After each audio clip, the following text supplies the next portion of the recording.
Hey, what's up? How's it going this evening? Um, it's me. What's happening? It is, let's see, what's today? Wednesday? Yeah, it's Wednesday. How about that? It's Wednesday. Hump day. For those that don't know, there was an election last night all across this country.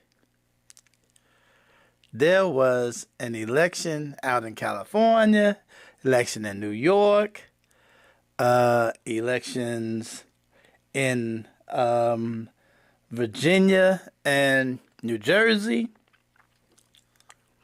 What's up, James? How's it going? There was some elections and some Democrats kicked some ass last night. Some Democrats kicked some ass last night. I tell you what, it was impressive. Oh, hey, Vanessa, what's happening? How are you? I'm sure everybody heard New York has a new mayor, Zoran Mamdani, and Virginia has a new governor, and Virginia also has a new lieutenant governor, who is also a woman. New Jersey has a new governor. Okay. So,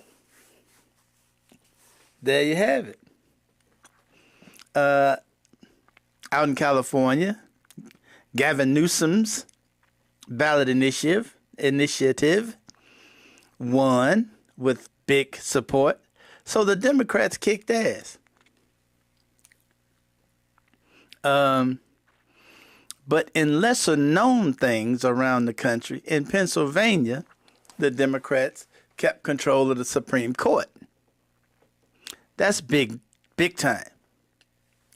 In Georgia, there was a couple of seats in the, I forget what they call it. It's kind of like council seats, but Democrats picked up two of those. In Mississippi, in the House, the State House, Democrats picked up a couple of seats to break the supermajority in the Mississippi State House. Democrats kicked ass last night across the board.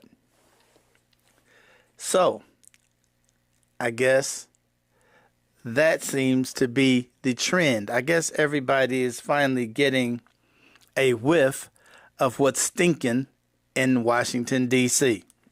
Before I go further, there's a couple of stories. You know, I just happened to have been perusing the social medias as I usually do, and I get a kick out of the social medias. I love it. Back a couple weeks ago, Caroline Levitt was screaming about what the Democrats were and who they were. What's up, Charles? How's it going, man? How you doing? Hey, Lisa, what's up? How's it going? And Carmen, glad to see y'all hanging out. Well, Caroline Levitt went off on Democrats about a week or two ago, and I ran across this young lady, and she was going off on Caroline Levitt. So I thought I'd get this quick video in right quick before I get going this evening. Fucking dare she? Caroline Levitt has some goddamn nerve. She isn't a press secretary. She's a wind-up mouthpiece with a pearl necklace and a persecution complex. A Barbie built in a lab for lies. Varnish over vacuum. Lipstick over rot. Yesterday, live on national television, she called millions of Americans Hamas terrorists, illegal aliens, and violent criminals. That the Democrat Party's main constituency are made up of Hamas terrorists, illegal aliens, and violent criminals. That is who the Democrat Party is catering to, not the Trump administration and not the White House and not the Republican Party, who is standing up for law-abiding Americans, not just across the country, but around the world. Not a mistake, a message. Incitement with a manicure. I am not Hamas. I am not a criminal. I am not an undocumented immigrant.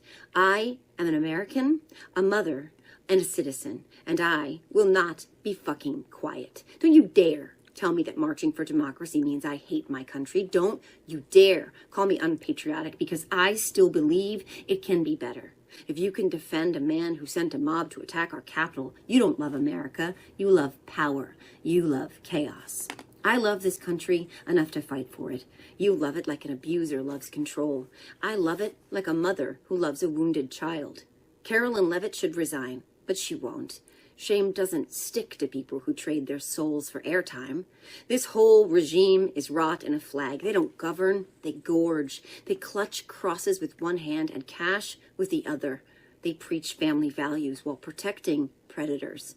They call truth treason and treason patriotism. They call us criminals to keep us quiet. But we won't shut up. We'll march, we'll vote. We'll drag democracy back from the edge by its fucking hair if we have to. Because when you defend monsters, you become one. And if she had even a shred of a soul left rattling in that hollow chest, she'd apologize, disappear, and crawl back into the shadows where she fucking belongs. Well, tell us what you really think.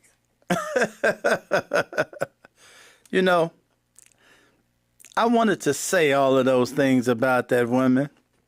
I'm just glad she did instead. You know, I've been dying to say all of that about her. Because that is the kind of person she is. So I'm glad I ran across that, because that needed to be said. Okay, so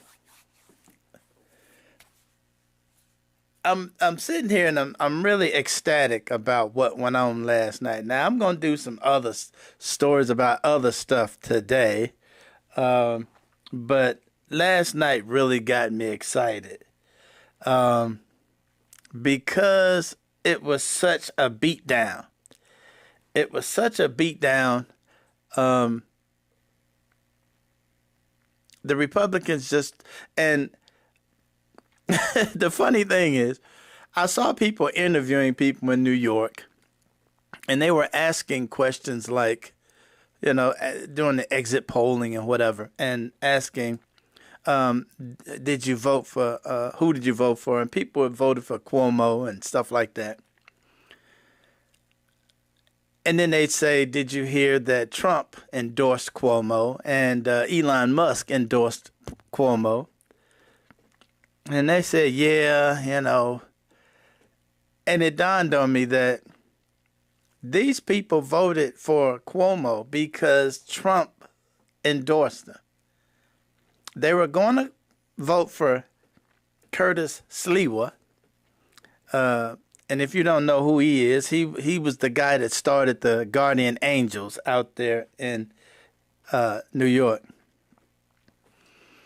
Yeah, hey, Carmen, they went out and voted big time. And the thing about it, looking every place that there was to look, because I'm a junkie for this stuff. Okay, I know you all probably don't watch this stuff nearly like I do. I'm a junkie for this stuff, so I look at this stuff all day, and you should have seen the lines for people to vote. Like in California, there was literally nobody actually on the ballot in California. And the lines were blocks for people wanting to vote. There was nobody on the ballot. There was only one proposition on the ballot. And they're out there blocks long wanting to get in and vote. And I see, that gives me a little ray of hope. That gives me a little hope. I ain't lying. That gives me a little hope.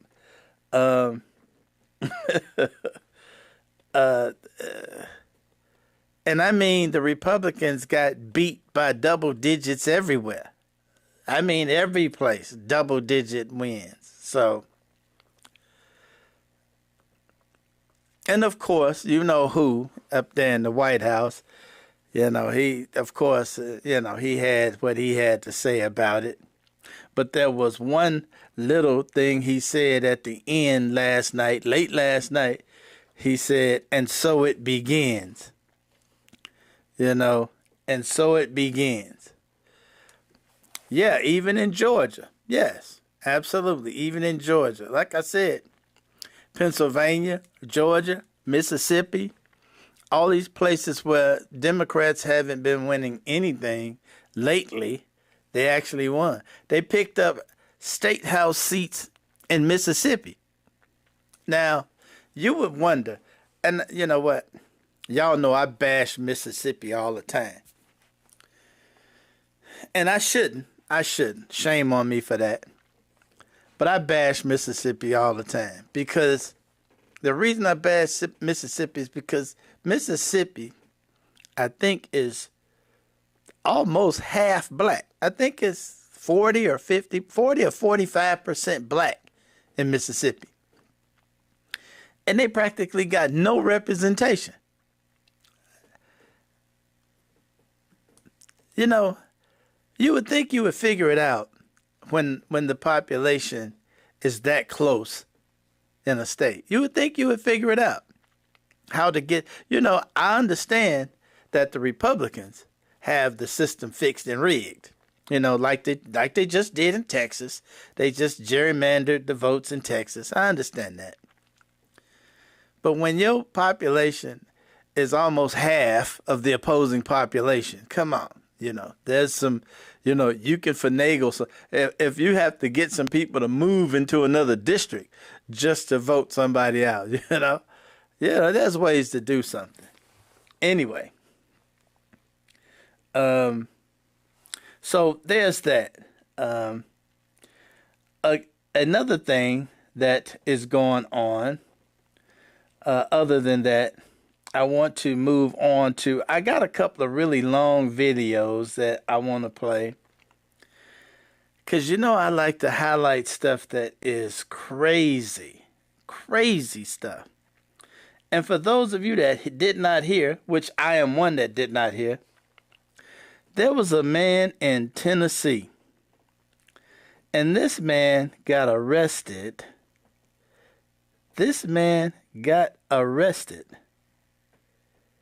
For posting a meme.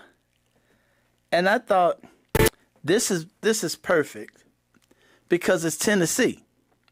And y'all know the crazy stuff I post out of Tennessee. Okay, Tennessee is the place where they hold a big white nationalist rally every year. A huge gathering of racists. They rent this big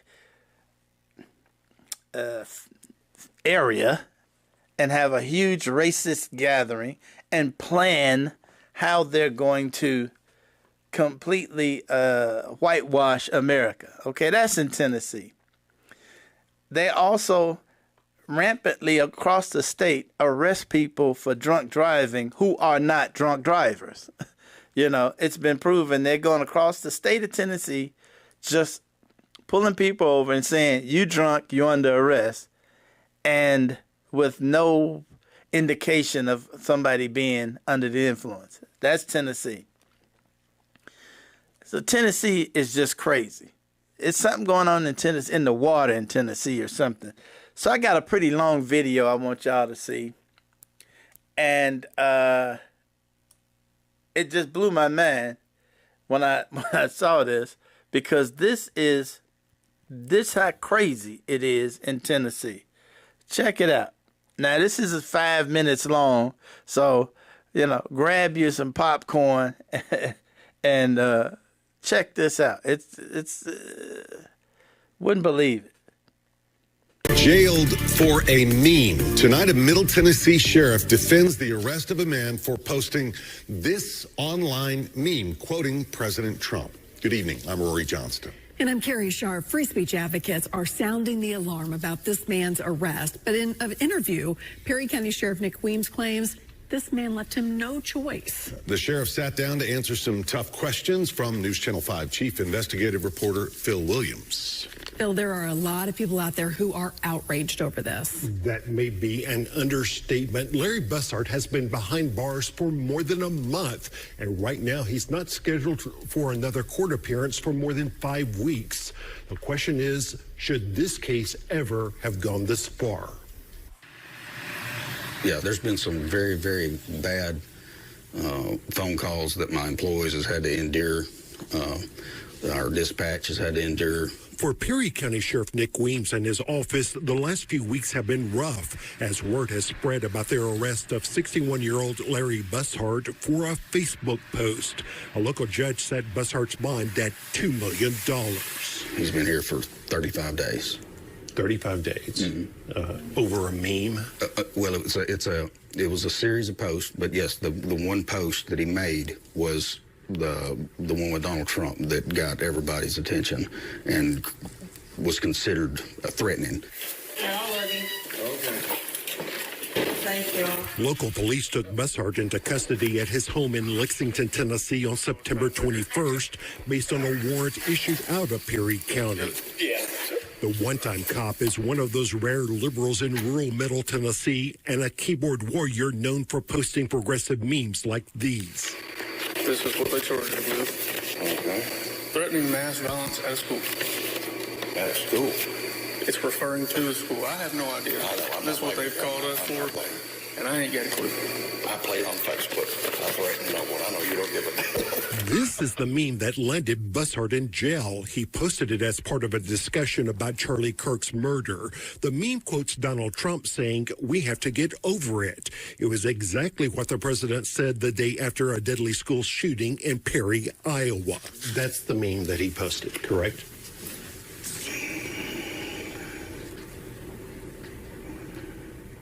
That looks like it, except this part was blurred out, the face. Where is the threat in there, Sheriff? Right here? Sheriff Weems says some in his community took the reference in the Trump meme to Perry High School to be a threat to shoot up Perry County High School, which had recently had to deal with a threat from a student. Whenever you come to a Perry County page, okay, that is set up to let people know what's going on in Perry County, and you post this talking about Perry High School shooting. It doesn't say Perry County High School. It says Perry High School mass shooting one day after, okay? That led people to believe in our county that he's talking about Perry County High School because it doesn't say Iowa either.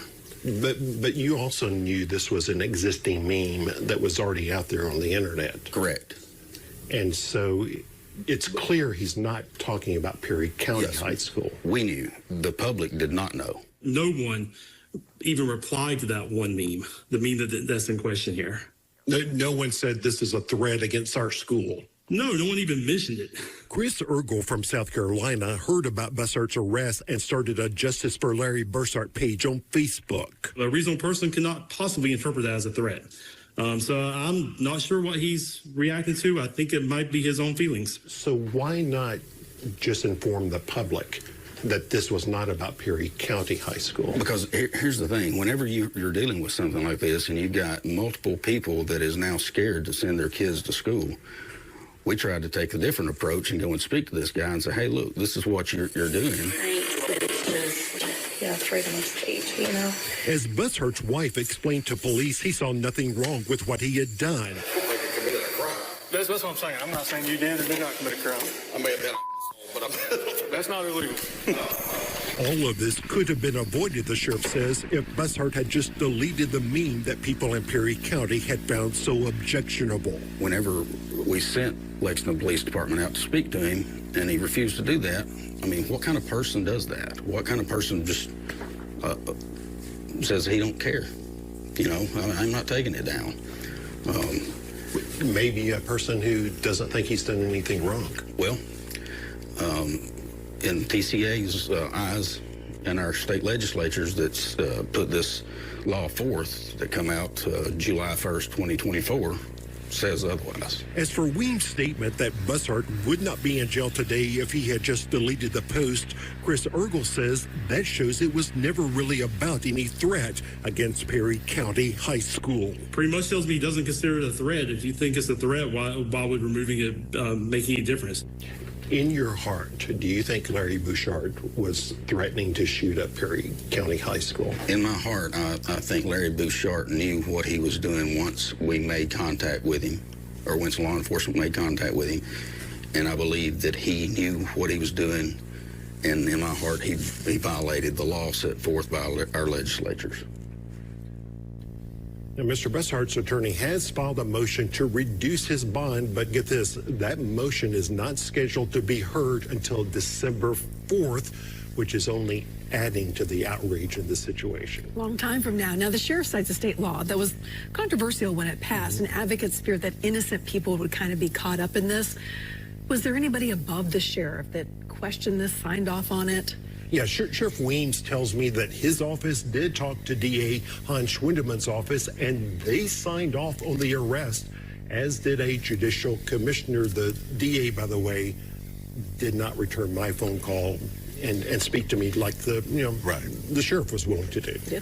Well, hopefully he will, and I know you're going to keep following this story. Absolutely. Well, thanks. Bill, thank you. Now, for the man got a $2 million bond.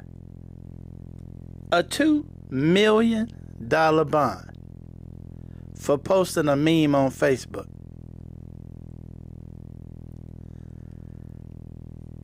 Tennessee is gone off the chain. Also, remember, Tennessee is also the state that expelled those black representatives couple years back, only to have their people re-elect them in the very next election. This is Tennessee. How crazy. I mean, how crazy. And the dude was in jail for over a month, was not going to get, no, it doesn't make any sense. He was not even going to get a bail hearing until December, if that ain't crazy enough. The man got $2 million bond. You know, you got people that's done kill people, didn't get a $2 million bond. That is off the chain. Absolutely off the chain. I'm like, for posting a meme on Facebook. That's how crazy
Let me see. Is that better? Is it back? Yeah, okay.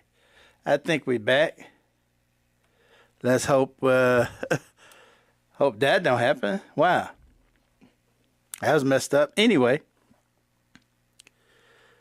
Sorry about that. Shit happens. So I'm gonna go ahead and play this. Let me play this follow-up to that. Check this follow-up out. Thanks, man. I appreciate that. Thanks for letting me know that. I'm gonna play this follow-up to that, and it's not as long as the first one, but they since released the dude, and it's like Tennessee turning into a place, one of those places, if you got to drive around Tennessee. Check this out. Here's the update. Is a Tennessee man jailed for more than a month for posting a President Trump meme is now free. Yeah, of course, this comes one day after an exclusive News Channel 5 investigation raised questions about this case. Thanks for being with us. I'm Rory Johnston. And I'm Carrie Sharp. We shared that story last night right here at 6. And now prosecutors dropped those charges against Larry Bushart today as our chief investigative reporter, Phil Williams, was continuing to dig up new information. This all went down suddenly today in Perry County, southeast of Nashville. Local radio station WOPC was there when Bushart walked out of jail after 37 days behind bars. How do you feel right now? Thanks to all and any supporters out there, and very happy to be going home. I didn't seek to be a media sensation, but here we are. But yeah, that's about all I can say right now. Now, Phil, you spoke to Mr. Bushart's wife shortly after those charges were dropped. What did she have to say? Yeah, that's right. She was on her way from her home in Lexington to pick up her husband at the Perry County Jail, and needless to say, she was ecstatic. She says she believes it was our interview with Perry County Sheriff Nick Weems that changed everything. That's the meme that he posted, correct? That looks like it, except this part was blurred out. The face. This is the meme at the center of the controversy. A quote from Donald Trump, "We have to get over it," which the image notes was what the president said about the Perry High School mass shooting one day after, a reference to a tragedy in Perry, Iowa. But Larry Bushart was arrested last month and locked up on a $2 million bond after some in the community somehow claimed it was a threat to shoot up Perry County High School. That led people to believe in our county that he's talking about Perry County High School, because it doesn't say Iowa either. But you also knew this was an existing meme that was already out there on the internet. Correct. And so it's clear he's not talking about Perry County High School. We knew. The public did not know. Sheriff Weems had also told us that Perry County asked local police in Bushart's hometown of Lexington to go talk to him, let him know the fear his post was causing, and ask him to take it down, and that Bushart had refused. You know, parents just want to send their kids to school without being afraid that they'll get shot. I mean, what kind of person does that? What kind of person just says he don't care? Is there a Mr. Larry that lives here? It is. I had spoken with a Perry County investigator. They wanted me to come speak with him about something. Okay. But News Channel 5 Investigates had just obtained this video from that encounter a few hours before Bushart's arrest, and the Lexington police officer seemed to have no idea why a Perry County investigator had asked police to pay a visit to the progressive Facebook warrior. He had just called me and said that there was some concerning posts that were made on Facebook. On Facebook, yes, sir. And they sent you guys. They did. They wanted me to come make contact with you and let you know that they may be in contact with you and see if you still live here. I don't know exactly what they're referring to. Oh, I knew. Charlie Kirk. Well, I don't know. Bushart had posted the meme to suggest people were more concerned about Charlie Kirk's murder than they were about school shootings. But the video shows the officer never mentioned any concerns about a school. They said that something was insinuating violence. No, it wasn't. And like I'm not going to take it down. Go look. I don't care. I know how to do This ain't got nothing to do with me. You got that rolling. Yes, sir. And Mr. Bussard's wife told me she planned to take her husband out for a nice dinner tonight since he's been eating jail food for the last 37 days. Unfortunately, because of all of this, he has lost his job as a medical driver. This is probably not the last we're going to hear of this story. Right. Now, how crazy is that? The man that lost his job over a Facebook meme. Now, he done posted a meme on Facebook.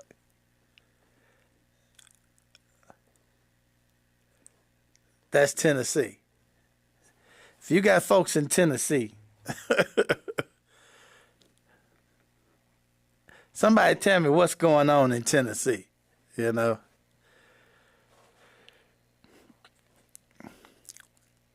You know, I heard somebody up here at U.S. Steel got fired also about a post they put on Facebook when Charlie Kirk died. Now, that's crazy. That's just plain crazy. See, this social media thing then went nuts. It's just done went plain off the edge, where people so sensitive about. And what's so bad, that post didn't say anything about anything. It was literally a post that's been out there all over the place. And these jobs is firing people because somebody complaining about a post on Facebook. You know what? I tell you what. I'm glad as I worked, did none of the job see the stuff I posted, because I know I'd have been fired then if that's the case. Shoot. I know I would have been fired. Some of the stuff I done posted. It's the long arm of Donald Trump. Yeah, well, I tell you what, you know,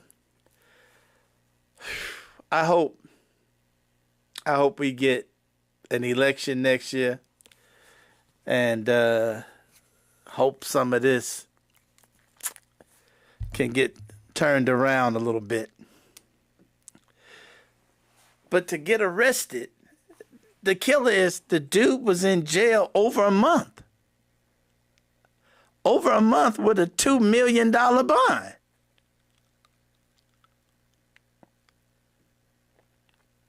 About a Facebook post.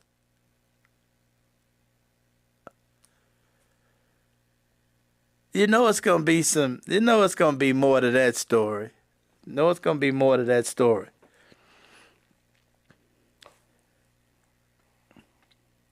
So, I'll be paying attention to see what goes on with that. And hopefully, this dude can get paid out of that some kind of way. Because that is ridiculous. That's just plain ridiculous. That they didn't think that male is going to shoot up no school. Well, the cop admitted that the police knew he wasn't talking about that school. And the cop said they knew this was a post that's going around the internet. The police knew this had nothing to do with the school in their county. They knew that. When you caught up in the Twilight Zone. Yeah, absolutely. Absolutely. The police knew this had nothing to do with their school. And all they had to do was post on their website that this has nothing to do with this county school. But no.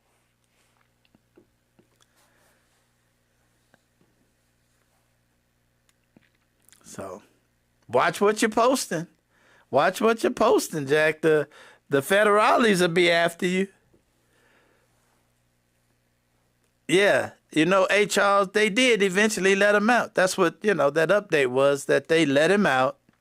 They dropped the charges after he'd been in jail over a month and after he done lost his job.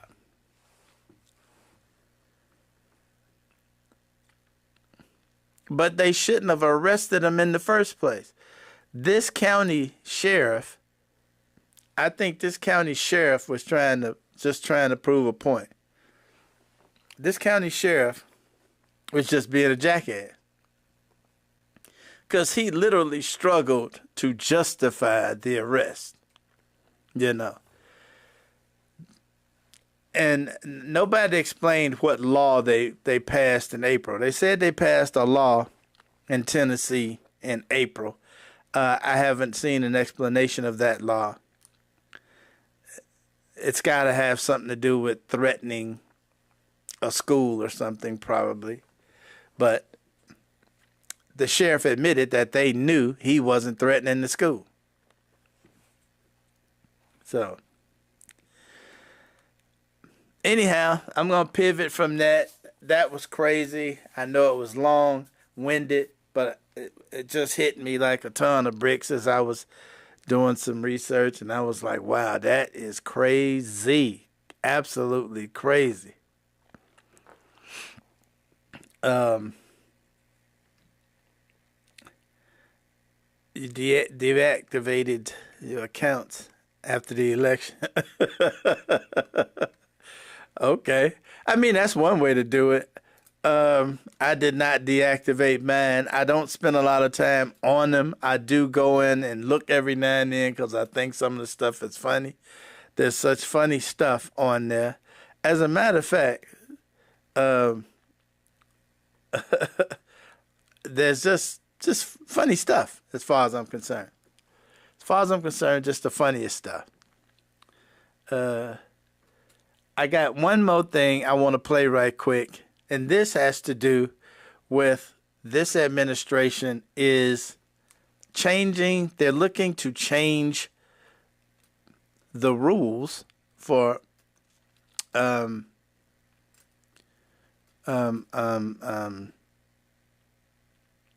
able to get disability, for qualifying for disability. I thought this was also important, that for those of you that may know somebody that's about to apply for disability, this administration is proposing changes, and these changes are jacked up about how you apply for disability and who can qualify for it. So, listen up. Here we go. This is going to be crazy. Some more crazy stuff coming out of this administration. Check it out. The Trump administration is proposing changes to Social Security disability benefits that will make access to those benefits significantly harder, according to new reporting from ProPublica. One change would be to update the job listings used to determine whether a worker has the skills to do another, less strenuous job instead of receiving assistance. Another change would almost entirely remove age as a criteria for eligibility, putting the applications of older workers in the same pool as younger workers. If adopted in its current form, ProPublica reports that as many as 1.5 million Americans could lose eligibility over the next decade, and workers in Republican-led states will be hit the hardest.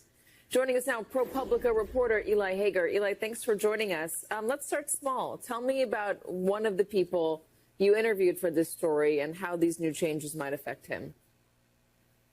Sure. I interviewed somebody named Christopher Tincture, who's a 55-year-old in rural Arkansas. He's been a working person his whole life. He started out his working career working in coal mines in Kentucky and West Virginia. And he's worked at Walmart, and he's been a long-distance trucker and all these kinds of jobs. He eventually lost, through some of his work that he was doing at a wastewater facility, he lost his leg and is probably going to have to lose his other leg. And he qualified for disability benefits in part because he's 55, and eligibility is in the current system increases when you're in your 50s. It makes it a little bit easier to get benefits because you've been through that lifetime of work, and it's harder for you to switch careers at that point. So the Trump rule would change that system of eligibility increasing by age. So if there was also a less strenuous job eligibility requirement, would Tincher then have to apply for jobs that would be, I guess, less of a burden on him in terms of mobility?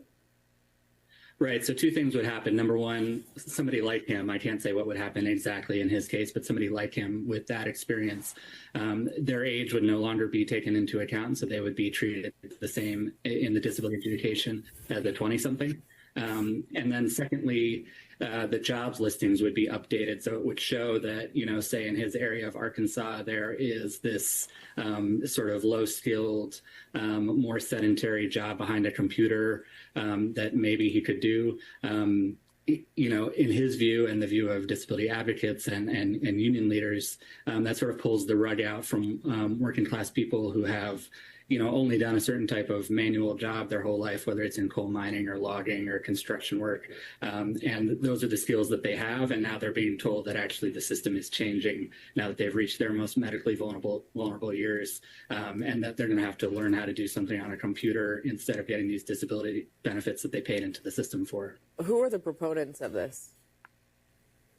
So it's actually something that originated in the first Trump term, something that some Social Security officials in the first Trump administrations were pushing. They didn't get it done before 2020 and when President Trump lost that election. And then it's been brought back this year and pushed, including by Russell Vought, the head of the Office of Management and Budget, who was one of the originators of Project 2025. And now it's being pushed, and it's sort of on the regulatory timeline, which can take a while, but one federal bulletin says it could be published by December. So when the Trump administration has talked about cutting programs, they haven't done it with this one specifically, but largely what they do is they say these are Democrats that are taking advantage of the system, or that's what they imply. You write in your article that this is going to affect red states and Donald Trump's own voters, some of his most loyal voters, in fact. How are you able to make that determination? Right. So, yeah, it's sort of interesting that this is being done more quietly. Obviously, we have all this coverage of the cutoffs that are happening to SNAP, and we know that work requirements are going to be added to Medicaid through the what we call the One Big Beautiful Bill, and those all happen very quickly. And as you said, the Trump administration portrayed those as being relied on by immigrants and Democrats and so on. But this is being done quietly through the regulatory process, and ProPublica, we had to source within the Social Security Administration to know exactly what was happening. And the way that we're able to tell that it would affect these workers, especially in southern states, is we just look at who relies on disability benefits by state. So in the map that you're showing there, West Virginia, Arkansas, Kentucky, and also Mississippi and Alabama have much higher proportions of their residents relying on disability benefits. And the people who would specifically be affected by these rules would be 50 to 60-year-olds who have worked in manual labor jobs, don't have a high school or college education, and so therefore they'd be affected by the situation of having to find a new job behind a computer or possibly driving for Uber or DoorDash or something like that. And those are predominantly Trump voters in that demographic in those places? Yeah, I mean, as we've analyzed over the years, in West Virginia, Arkansas, Kentucky, Mississippi, Alabama are overwhelmingly voted for President Trump. And then within that, working class voters who are 50 to 60 years old have been disproportionately Trump voters. All right, Eli Hager. Eli, thank you so much for bringing us this reporting. I appreciate it. Thanks for having me. Again, here we go again. This administration is about to dog the people out that voted for him. This is more of the same. But if you know somebody that is about to apply for disability, tell them to get it in there as fast as they can. I don't know what's going on with Social Security right now with the government being shut down. I doubt that you can apply for anything right now because they're going to have all the websites shut down. But imagine they're now going to put older people in the same pile with the younger people. So age ain't going to be a factor. So you can work up to 60, 65. Well, if you're 65, you can retire. But you 60 years old, they're going to weight your application for disability the same as a 25-year-old. That's what they're going to do. And then they're going to update the job system in a manner the way they can say, well, you 60 and you broke down, you done worked your whole life, but one of your arms still works, so we can sit you up here at a desk and you can punch this button all day long. We just need a body in here. We're gonna make sure you are a body, okay? Just so you ain't on disability, you can stand here and punch this button, or you sit in this chair. We'll strap you in. You can punch this button until you literally die. That's what Donald Trump got in store for us. That's what he's got in store for us. I tell you what. This midterm election can't get here soon enough. It cannot get here soon enough. Not soon enough for me, anyway.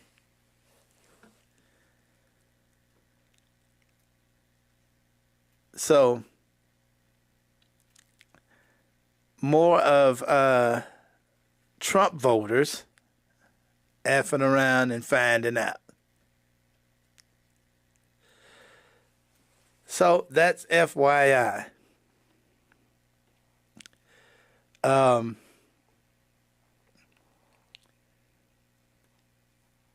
had that double shot of battery acid.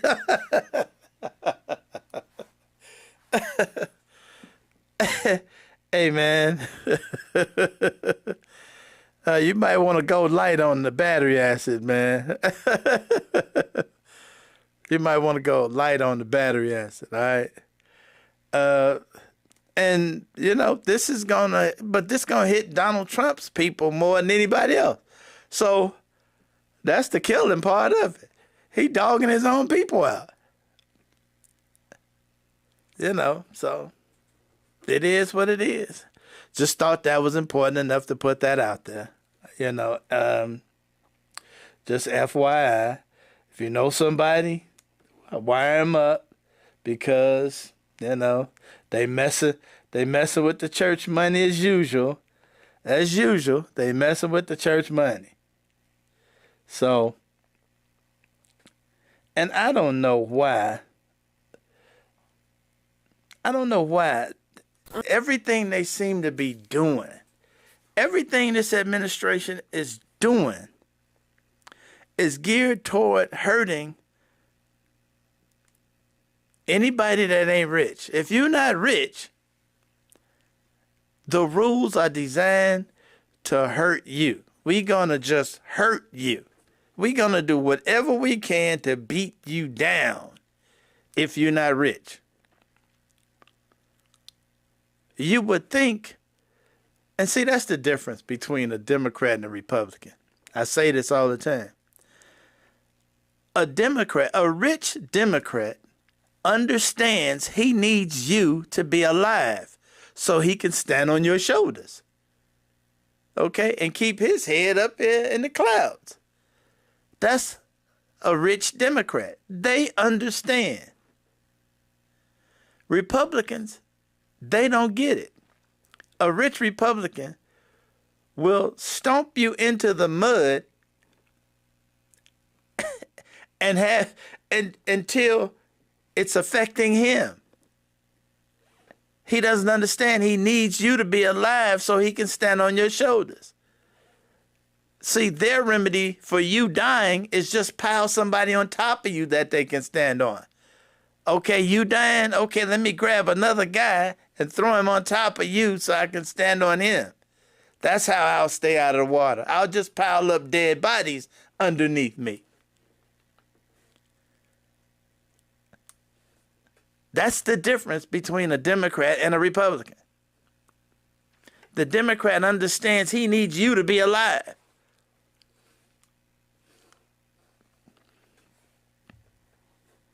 So he can live good. You know, because rich is rich.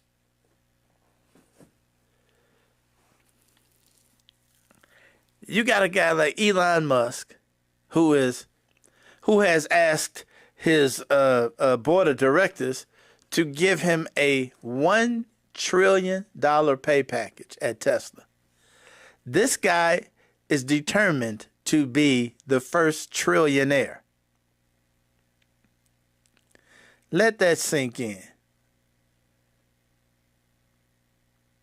Now, understand what a trillionaire is. A trillionaire is 1,000 billion. Okay? Let that number sink in. 1,000 billion.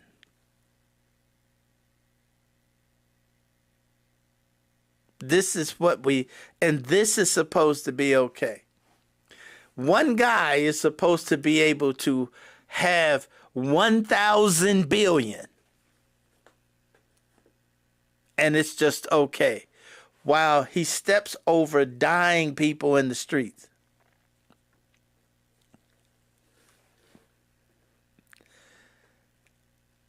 That's what capitalism, when you got capitalism that has no restraints, no constraints whatsoever on it, that's what happens. When you just let them, the capitalists, run the show.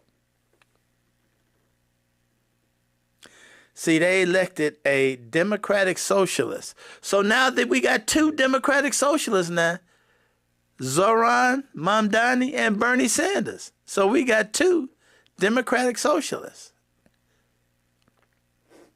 that have been elected. This may be a trend, okay?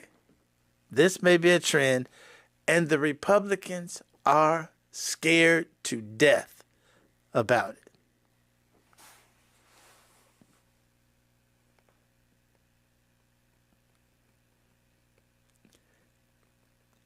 It's amazing how these Republicans and this admin has just targeted everybody that voted for them. The farmers, the cattle ranchers, the poor suckers that worked in the coal mines. They're taking health care from them suckers that worked in the coal mines all them years. They're taking the health care from them and now making it harder for them to file for disability. You know what? Why don't you just take them out and shoot them? Just take them out and shoot them, you know? It'll be a lot quicker and more efficient.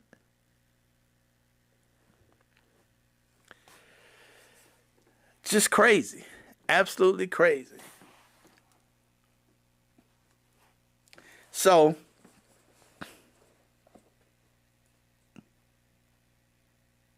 hopefully,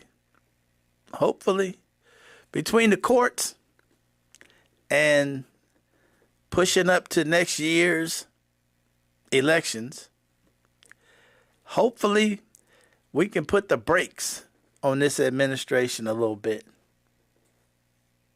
Hopefully we can do that. So, moving along again, last but not least, something on a lighter note that I thought was interesting. I don't know if any of you know, but there was a bunch of monkeys that got loose down in Mississippi. They were from a university. They were research monkeys. the initial report said they had different kinds of contagions. The second report came out, said, no, they're not contagious at all. Now, I don't know who's going to believe the second report after the first one, but hey. So, there was a woman who was not playing down there. One of these monkeys appeared in her yard. Check it out. So first, can you spell your first and last name, please? Jessica Bond, Jessica Bond. Perfect. Nice to meet you, Ms. Jessica. Nice to meet you. I guess we'll start simple. What happened to you yesterday? Well, I was sleeping for the most part, and my son heard the dogs barking because I had told him the night before, Saturday night, that I was hearing noises in the bushes. And I told him that it was strange noises. And I said, y'all just don't go outside. I said, if you do, let me know. So I guess he was alert and he was aware about the noises. So when he heard the dogs barking, he looked out the window and he called me and said, "Mom, the dog's outside barking at something." So I said, well, see what it is. You know, I was still in bed and I was getting out the bed trying to get my clothes. So he said, "Mom, it look like a monkey."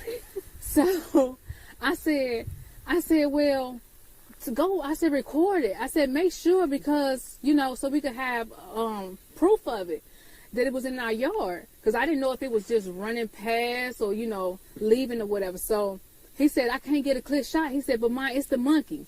So I said, oh, snap. Let me get my phone and let me get my gun. Let me call the police and stuff. So when I come out, I got in my truck and I backed up down this road and I stopped about right there. And he was on top of that bin right there, and he left from that bin and went and jumped on the railing of that porch. And I sat in my truck, and when I got out, I said, okay, you know, do I sit here and wait for it to run away, run to somebody else's yard? You know, I have a 3-year-old, and, you know, what if it come back out, you know, hide in the woods and come back out and try to attack her later on? And, you know, she can't defend herself from a wild monkey, and all it takes is a little scratch for her to, you know, develop something. And we don't know what these monkeys have, because one minute they have this, and then the next minute Tulane is saying they don't have anything to avoid lawsuits and stuff.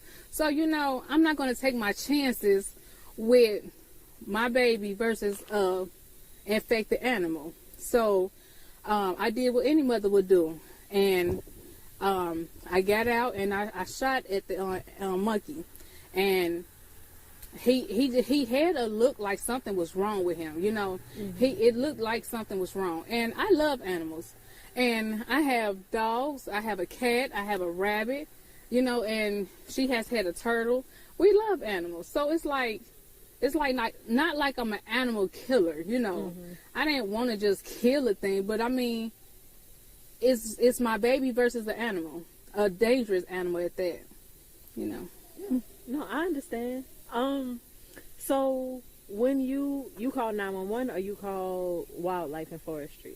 I called the game warden, and I called the 911. Okay, so how did the call go with the game warden? Well, they were just saying that they was going to send somebody out, you know, asking for the address, and that was basically it. So you killed it before they got here? Right. Okay. So when they got here, did they do any cleaning up, or they just scooped it up? Nothing. And then he picked it up off the porch and drug it through here and put it on the back of his pickup truck. You know, I would have thought he would have put it in a bag, you know, once he picked it up off the porch and put it in the bag. So now I have to disinfect and clean off everything through here, because, you know, you can't see where the blood trail is at. So, and then you would thought that they would have came through and search the woods in here and see if the other one is around. The other one could have been sitting in the woods watching everything go down. You know, so I'm sorry. Look, the other one might be mad at me. Right. You know, Yes. he might be somewhere watching. So, you know, it's crazy. You know, you can't just sit here and just say, oh, well, let me just put it in a cage and feed it until somebody shows up.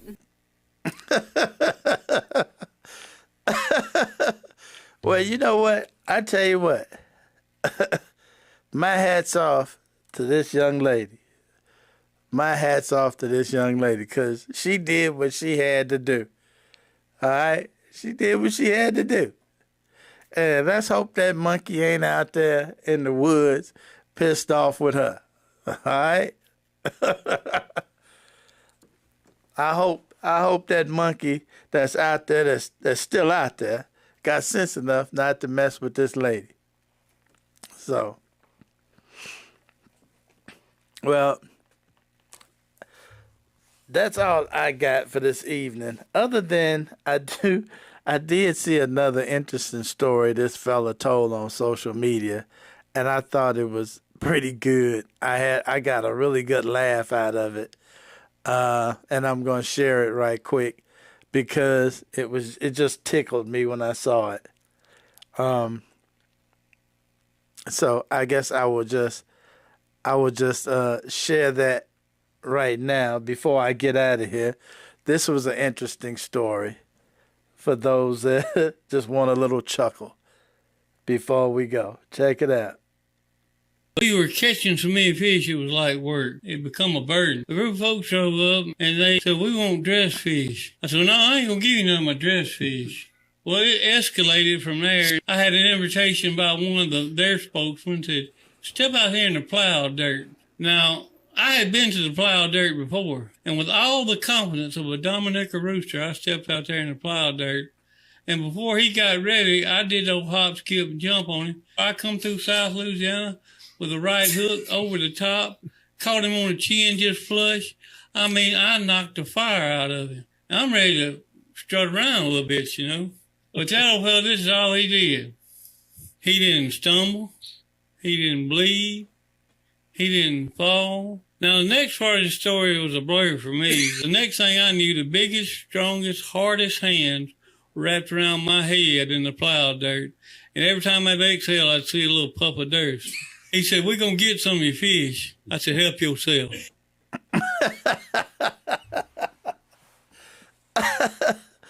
I tell you what, my man said he gonna get some of that fish. Funny stuff. Anyway,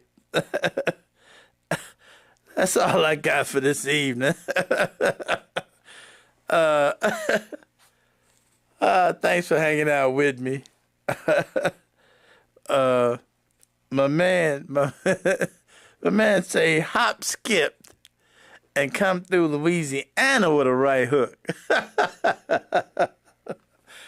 And thought he hit the dude and thought he had did something. You know what? That reminds me of a story. I'll tell you that some other time. But anyway, I'm done. I appreciate it. Oh, and Charles, if you're still there, that guy from the other day, his name was Joe Neguse, or Neguse. I still can't pronounce it right. It's Neguse or Neguse. Democrat, I think, out of California. Maybe New York. Anyway, Joe Neguse. Anyway, I'm out of here. Appreciate y'all for hanging out. See y'all next week. Take it easy.